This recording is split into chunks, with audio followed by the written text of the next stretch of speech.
Naam, hujambo mpenzi mtazamaji, natumai kwamba umekuwa na siku njema. Karibu katika Mwale wa Kirk.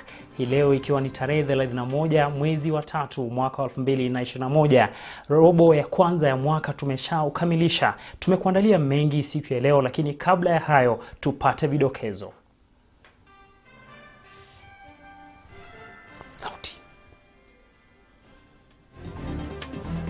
Mbunge wa Kiambaa Paul Koinange aga dunia katika hospitali ya Nairobi kutokana na matatizo ya virusi vya corona. Ni nani alikuwa ameagiza? Nani analipia? Zilikuwa zinaenda kufanya nini? Lazima hiyo yote tujue. Wahusika watatu ugaidi wanaswa katika kaunti ya Garissa wakiwa na bunduki 8 aina AK47 na zaidi ya risasi 2000. Hii treni ya BBI imetoka station. Je, handshake na BBI itastahimili mawimbi ya kisiasa yanayoendelea kwa sasa baina ya wahusika wakuu wa mchakato huo?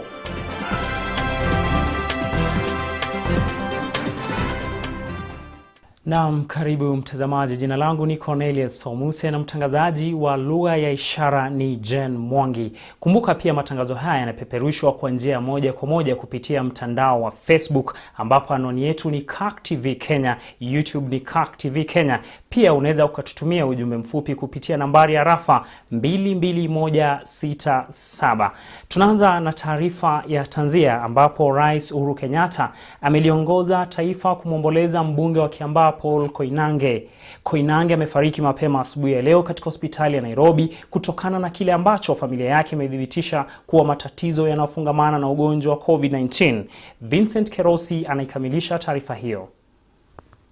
Ngine asubuhi ya leo taifa limeamkia taarifa za majonzi baada ya familia ya mbunge wa Kiambaa Paul Koinange kuthibitisha taarifa kwamba mbunge huyo ameaga dunia alipokuwa akipokea matibabu katika hospitali ya Nairobi. Kulingana na familia yake, mbunge huyo amekuwa akipambana na matatizo yanayoambatana na virusi vya corona kwa muda sasa. Koinange alijiunga na siasa mnamo mwaka 2013 na kuchaguliwa kuwa mbunge wa Kiambaa katika uchaguzi mkuu wa mwaka 2017 kupitia chama cha Jubilee. Bungeni amekuwa akihudumu katika wenyekiti wa kamati ya utawala na usalama wa kitaifa katika bunge la kitaifa. Katika ujumbe wake wa rambirambi, Rais Uhuru Kenyatta amemwomboleza Koinange kama kiongozi mkakamavu aliyejituma kuhakikisha amani, udhabiti na maendeleo ya taifa. Rais akiombea nguvu na faraja familia mwenda zake pamoja na wenyeji wa Kiambaa. Kwa upande wake, naibu wa Rais William Ruto amemtaja Koinange kuwa kiongozi mchapakazi na pia mwenye maono kwa watu wake. Kinara wa ODM Raila Odinga naye amemtaja mwenda zake kama kiongozi aliyetegemewa kuleta amani na maendeleo kwa taifa zima. Up to about 55% of young people are taking drugs. If we don't come up with those where we can be able to fight with drug warlords, this country will be in a big problem. And you know, these people who take drugs are also recruited in a terrorist group and all that. Paul Koinange ni mbunge wa 3 kufariki mwaka huu baada ya Francis Waititu wa Juja, halikadhalika John Oroyoka wa eneo bunge la Bonchari. Nikiripotia Mwale wa Kirk, mimi ni Vincent Kerosi. Mtazamaji, ni matumaini yetu ya kwamba corona itatuondokea na tutaweza kushinda adui huyu ambaye anazidi kutupa matatizo mengi katika jamii na ulimwengu mzima. Taarifa nyingine ni kwamba Wakenya wanazidi kuhimizwa kujitokeza ili kupokea chanjo ya COVID-19 na kujikinga dhidi ya virusi vya corona. Mwanahabari wetu Faith Kaulu anatujuza mengi kuhusiana na swala hilo. Wakenya wanazidi kuhimizwa kupokea chanjo ya COVID-19 kutoka kwa vituo mbalimbali vya afya ili kujikinga kutokana na virusi vya corona. Waziri wa afya katika kaunti ya Garissa Bwana Robel Nano ametangaza kwamba dozi 6,000 za chanjo ya AstraZeneca ziliwasilishwa katika kaunti hiyo na kwamba kufikia sasa watu 456 wamepokea chanjo hiyo Garissa. Chanjo zimekuja Garissa. Tumeweza kuchanja saa hii takriban watu 456. Katika kaunti hiyo kufikia leo hii, visa 860 vya maambukizi ya corona vimeripotiwa, watu 29 wakipoteza maisha yao kutokana na makali ya virusi vya corona. Corona ikuje, Garissa imekuwa na cases 860 na kati ya hizo cases 746 wameweza kupona na kwenda nyumbani. Kamishna wa eneo la kaskazini mashariki ya Kenya Bwana Nicodemus Dalana amewahimiza wakazi wa Garissa kujitokeza kwa wingi na kupokea chanjo hiyo pasipo na hofu, huku akitoa onyo kwa wote wanaoendeleza mikutano ya hadhara kinyume na mwelekeo uliotolewa na Rais Uhuru Kenyatta. Aliongea vizuri sana. Akasema mikutano yote ya siasa, na akisema mikutano yote ni mikutano yote, bila kusema hii ni ya nani na ni ya yule ama ni nani. Haya kijiri, kaunti ya Nyeri inalilia dozi zaidi za chanjo ya COVID-19, kwani zilizowasilishwa tayari zimepokewa na wakazi wa eneo hilo. We are almost sure that by the end of today they will have all been consumed, and therefore we are calling upon Ministry of Health to replenish our stocks. Remember, if we will have vaccinated 9,000 for the first dose, we will need another 9,000 for the second dose. Mjadala mzima kuhusu chanjo ya COVID-19 inapoendelea humu nchini, Wakenya wanahimizwa kuwa waangalifu zaidi na kutilia maanani mikakati yote ya kudhibiti msambao wa corona, hasa wakati huu wa makali ya wimbi la 3 la COVID-19. Nikiripotia runinga ya Kirk, jina langu ni Faith Kaulu. Naam, pia katika chumba cha habari cha Kirk TV tunazidi kusisitiza kwamba tusikize yale ambayo tunaambiwa na wataalam wa masuala ya kisayansi.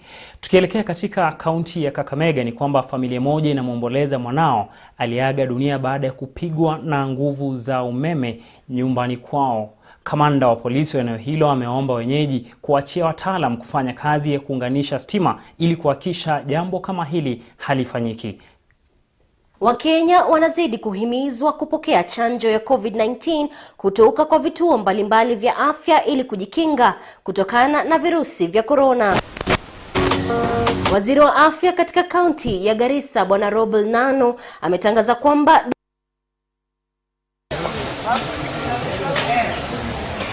huzuni imetanda katika boma hii iliyo katika kijiji cha Shabwali, kaunti ya Kakamega.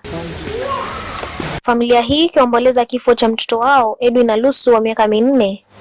Nilikuwa nyumbani asubuhi, nikasikia tata yangu akanipigia simu, akasema mtoto amewaka. Mtoto huyo anadaiwa kuiaga dunia mapema asubuhi ya leo baada ya mamake kuondoka na kuelekea kazini. Nyalu Robert Makao alisema kuwa baada ya maafisa kufanya uchunguzi, walipata kuwa boma hiyo ilikuwa imeunganishwa nyaya za stima kwa njia isiyofaa, jambo lililowafikia Edwin kuiaga dunia. Ambao iko mtu ambao alikuwa ameunganisha stima bila idhini ya watu wa Kenya Power ndio iweze kuwa kama security. Aliendelea kuwaomba wenyeji kuhakikisha kuwa kazi ya kuunganisha nyaya za stima imefanywa kwa njia mbadala na wataalamu wa kazi hiyo. Kwa hivyo wananchi amruhusiwe kuunganisha stima bila watu wa Kenya Power. Njeri Mwangi, Mwale wa Kirk. Shukran Njeri Mwangi. Mtazamaji, tunaomba radhi kwa mkanganyiko huo wa taarifa ambao umetokea kwa sababu ya kimitambo.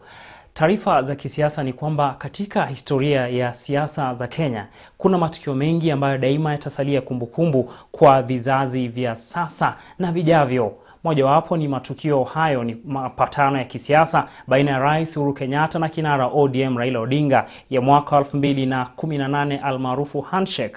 Hata hivyo, baada ya kustahimili mawimbi tangu mwaka 2018, matukio ya hivi karibuni miongoni mwa wahusika wakuu katika safari ya handshake na BBI imeibua swala nyeti. Hatma ya handshake na BBI ni ipi? Hapa ndipo safari ya BBI na handshake ilianzia.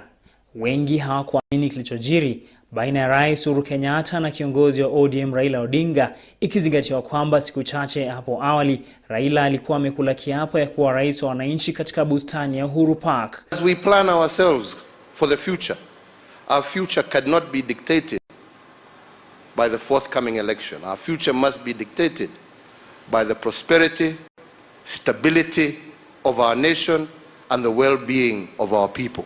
Siku zilipozidi kusonga mbele, kinara ODM Raila Odinga na Rais Uhuru Kenyatta walizindua rasmi mchakato wa BBI ambao kulingana nao ulinuia kushughulikia masuala tata ambayo yamekuwa yakileta uhasama miongoni mwa Kenya. Hii treni ya BBI imetoka station inaenda kule inaelekea. Wale ambao walikuwa wanasema napinga imeona kama wamepata baridi. Awamu ya kwanza ya BBI ilisitishwa kwa muda na ujio wa virusi vya corona nchini. Hata hivyo ilirejea mara moja pindi tu serikali ilipopunguza baadhi ya masharti ya kupambana na virusi hivyo. Kinyume na matarajio ya wengi, zaidi ya mabunge 40 za kaunti zilipiga kura kuunga mkono mswada huo. Ilitarajiwa kwamba BBI ingekuwa na wakati rahisi katika mabunge ya seneti na ya kitaifa, lakini dalili kadhaa zikaanza kujitokeza kwamba mambo hayakuwa shwari. Moja wapo ikiwa ni matamshi ya seneta wa kaunti ya Siaya, James Orengo. As Uhuru and Raila are talking about BBI, there is a cabal, and I'm saying this without a fear of contradiction. There is a cabal inside government who are busy trying to chart the way how Kenya will be ruled in 2022. Kubuniwa kwa muungano wa kisiasa wa One Kenya Alliance ulionekana kuongeza msumari moto kwenye kidonda.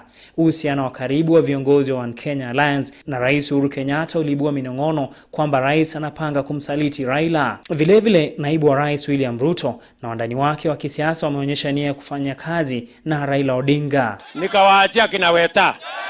Si waliangaisha huyo baba, sasa ni mtu tu ya kutembea barabara. Sasa hiyo watu ni watu bure. Ingawa Raila kwa mitandao ya kijamii amekuwa akisema kwamba hakuna mawimbi katika handshake, matamshi ya wandani wake wa karibu yanaashiria kinyume. You know, referendum is just like a general election. The expenses involved are heavy, so you have another general election because everybody is voting. Then in another 12 months you are now going for another election. I don't think with the dates we have, it is going to be tenable.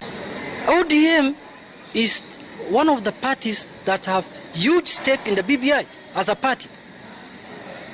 How do you walk out of your own agenda? Huku ODM ikidai kwamba ina nafasi kubwa na muhimu katika BBI, chama cha ANC kinapinga vikali msimamo huo. You want to tell ODM that BBI is not your document. Sasa hivi BBI ni document ya Wakenya wote. Kama nyinyi mnataka kuachana na BBI, nyinyi wachaneni nayo. Kwa sasa BBI inakumbana na mlima katika bunge la kitaifa na la seneti. Wabunge wanaegemea mrengo wa naibu wa Rais William Ruto na Raila Odinga wanashikilia msimamo kwamba lazima wachanganue kila kipengee kabla ya kufanya uamuzi.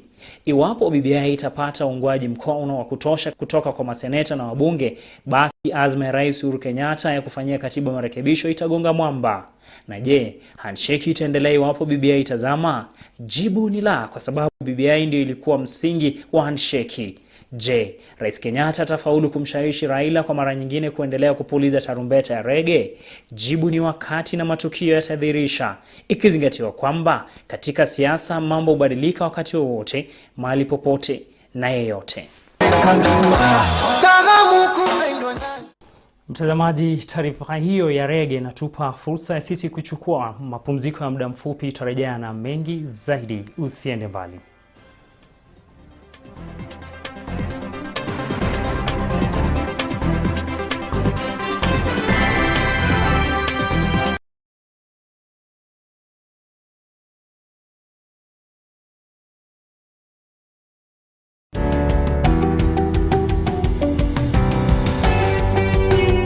The great people on earth today are the people who pray.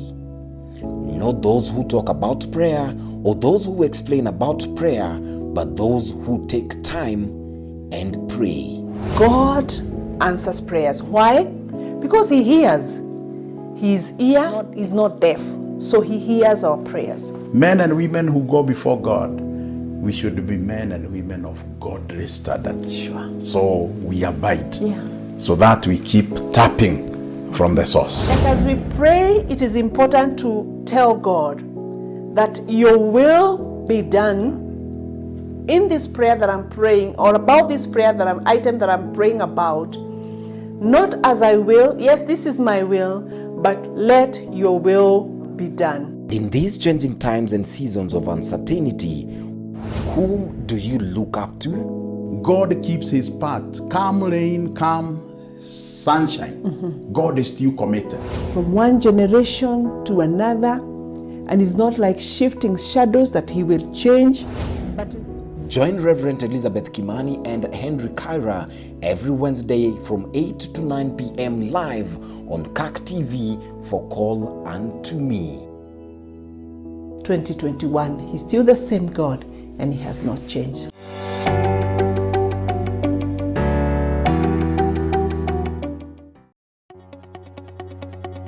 We welcome your feedback on our programming. For questions or comments, kindly get in touch with us on email info@kirktv.org, SMS us on 22167 or call us on 0794 588 054.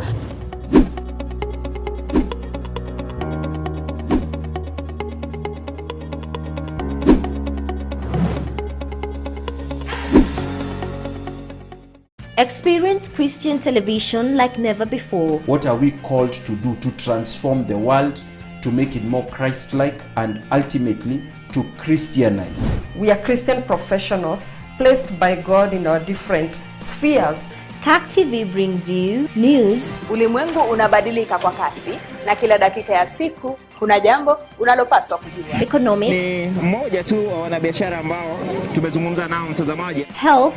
The egg from Kenyaji chicken is very good and people know that. Be rest assured that health is wealth. Faith, as well as national issues programs to nourish your heart, mind and soul. We can bring the change that we desire in our country. We look into political and governance matters and current affairs matters with a third eye. We are called to multiply disciples. So there has to be disciple makers, and there has to be people that are willing to be those disciples. Kirk TV brings it all to you. God bless you.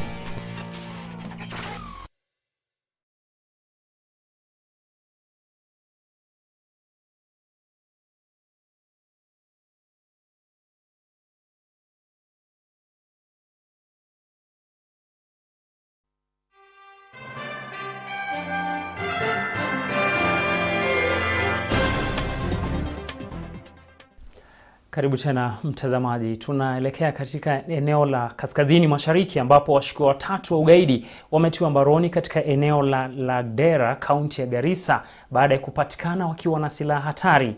Kama anavyotuarifu Vincent Kerosi, haijajulikana mara moja nia washukiwa hao ilikuwa gani haswa. Za polisi ni kwamba watatu hao walikuwa kwenye gari dogo, na walipoamrishwa na maafisa wa polisi kusimama ndipo ilipogundulika kwamba kwenye gari hilo kulikuweko bunduki 8 aina ya AK-47, risasi 2004, lita 20 za mafuta ya petroli miongoni mwa silaha nyingine. I'll say kwa by the grace of God, Deputy OSPD wetu wa sub-county hii ya Modogashe ya Lagdera akiwa anatoka kulipa wafanyikazi wa National Police Service, aliona probox ambayo ilikuwa inabeba hizi mabunduki, akawa suspicious, akaisimamisha, ikakimbia. Lakini I really want to thank him. Nataka kumshukuru sana. Ilipokukimbia hakuachia hapo, alipiga simu, akapigia wenzake, akawaalert. Watatu hao wametambulika kama Abdurazak Mohamed mwenye umri wa miaka 24, Jimala Bey Mahmoud mwenye umri wa miaka 21 na Nur Ibrahim mwenye umri wa miaka 30. Kamishina wa polisi kanda ya kaskazini mashariki Nicodemus Ndalana akisema uchunguzi umeanzishwa kubaini washukiwa hao walikuwa na nia gani na silaha zenyewe. Nimesema hii kitu lazima ikuwe investigated properly. In the past nimesikia mambo huwa inafanywa kienyeji. Hii nitafuatilia mimi mwenyewe kuhakikisha the way police wamekuwa akisema no stone is left unturned. Ndalana amedokeza kwamba huenda kuna wanasiasa wanaopanga kuanzisha uhasama baina ya koo zinazoishi ukanda wa kaskazini mashariki, na akawaonya kwamba yeyote atakayepatikana atachukuliwa hatua kali za kisheria. Onyo yangu ni kwamba wenye wanahusika na hii maneno waachane nayo. Tumejua na tunajua na hatuwaachilii. Tumeongea na askari wetu, na askari wetu wameniambia pamoja na wakubwa zao, kwa sababu nimeongea na security team ya area hii, wamenihakikishia vitu kama hizi hazitatokezea tena. Maafisa wa polisi waliohusika kuwatia mbaroni washukiwa hao wamepongezwa kwa kazi aula na ya kupigiwa mfano. Nikiripotia Mwale wa Kirk, mimi ni Vincent Kirosi. Tukielekea Kisumu ni kwamba sehemu ya kusimika maduka ya biashara jijini Kisumu imezua utata baada ya wafanyabiashara waliofurushwa sehemu hiyo hapo awali kupata maduka mengine yakiwa yamewekwa eneo hilo pasipo mawasiliano yote kutoka kwa kaunti ya Kisumu. Hali duni ya biashara imeizidia wanabiashara tangu janga la corona kuikumba nchi. Hatua hiyo ile ya kwa vyomba vya biashara katika kaunti ya Nyeri inadaiwa kuwa miaka mingi hata kabla ya kesi ya kwanza ya virusi kupatikana nchini. Njeri Mwangi na mengi zaidi. Asubuhi ya leo wafanyabiashara jijini Kisumu walipigwa na mshangao mkubwa baada ya kupata kontena za biashara zikiwa zimewekwa eneo la Akamba Street, eneo ambalo wafanyabiashara hao walifurushwa hivi majuzi. Kwa sababu kuna mtu fulani ametolewa mahali akuja aweke containers. Hatutaki kudhulumiwa na wengine wanapewa udhuluma yetu kwa faida ya kwao. Tumekataa na tumekataa. He went ahead and placed these containers without involving the stakeholders, I included, together with the city manager. Ni jambo lililoshangaza wengi wasielewe ni vipi kufurushwa kwao ilikuwa ni mbinu ya kutengeneza nafasi ya wafanyabiashara wengine. Sababu Nyong'o alikuwa anasema anataka kutoa wale cartels. So tunashangaa siku ya leo wanaweka zingine pande ile na tujui wakina nani wameweka. Na wafanyabiashara wa hii mji ya Kisumu walibomolewa na wakatolewa wote. Baada ya malalamiko kutoka kwa wafanyabiashara hao, meneja wa soko hilo alibomoa kontena hizo kwa kutumia tinga mbili, hatua inayosemekana iliidhinishwa na gavana wa kaunti hiyo. And today the governor has taken a bold steps, and I want to congratulate the governor by ensuring that the city manager goes further to remove this kiosks here which were placed here without consultation. Kama wafanyabiashara tunafurahia sana. Ombi la wafanyabiashara hao sasa likiwa wazi kutoka kwa serikali ya kaunti ya Kisumu kuhusiana na urithi wa sehemu hiyo ya biashara iliyoacha wazi. Iwe kitu cha ukweli, sio kitu cha kudanganya watu andani baadaye wanaharibu wanapatia wananchi hasara. Nikiripotia runinga ya Kirk, jina langu ni Faith Kaulu. Taarifa nyingine mtazamaji ni kwamba kumetokea hali ya mshike baina ya wale ambao wanaegeza manyumba pamoja na wawekezaji wao kutokana na janga la COVID-19. Tupate taarifa hiyo kwa kina. Hali duni iliyosababisha vyumba hivi vya biashara kubaki tupu miaka mingi iliyopita imebaki vivyo hivyo katika mji huu wa Nyeri, hasa baada ya janga la corona kuikumba nchi mwaka mmoja uliopita na kupelekea biashara nyingi kuzorota. Being a youth, I found it a bit difficult when it came to things like goodwill and deposit for the rent and all that. Mwenyekiti wa KNCCI katika kaunti hii ya Nyeri, Ibrahim Ndegwa, anaelezea sababu hizi zilizowafanya wanabiashara na wanaotaka kujitosa katika biashara kukosa kukodisha vyumba hivi.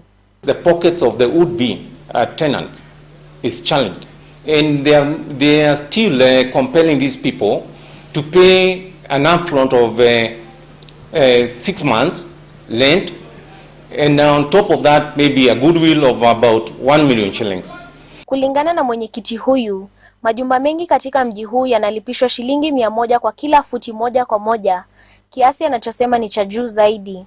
I would like to urge these people to come into terms of what is happening within the market and lower their expectations so that their buildings do not continue to be unoccupied. Hata hivyo, mmoja wa mwenye majumba haya, askofu wa kanisa la ACK Joseph Kagunda, anadai kuwa uchumi haujakuwa ukifanya vizuri kwa muda mrefu na hivyo kusababisha vyumba hivi kukosa wapangaji. A very big number of premises that have been closed down because they were being used by most of our universities. Aliendelea kuongeza kuwa wenye majumba haya wamejaribu hata kupunguza kodi, lakini bado hawapati wateja. Most of the landlords, those who are in good relationship with their tenants, have given them waivers on the monthly rent for their premises. Na sahi biashara iko chini, hata tulibidi sasa kufunga, na sio mimi peke yangu. Ukiangalia kwa hii building kuna biashara zaidi ya 5 zimefunga tangu ile COVID ilitokea. Huku biashara nyingi zikibaki kufungwa nchini, hasa zile za hoteli na baa, wanabiashara wengi wamebaki kuangalia serikali, huku wakitarajia kupewa njia angalau waweze kukidhi mahitaji yao ya kila siku. Njeri Mwangi, Mwale wa Kirk. Shukran Njeri Mwangi kwa ufasaha katika taarifa hiyo. Mtazamaji, taarifa yake Njeri Mwangi inatuacha bila la ziada. Nasema shukran za dhati kwa kuchukua muda wako kuweza kutazama Mwale wa Kirk. Kwa niaba ya wote waliofanikisha makala haya, akiwemo Jen Mwangi, fundi wa mitambo na watangazaji wenza, na kutakia Pasaka iliyojawa na baraka. Alamsiki.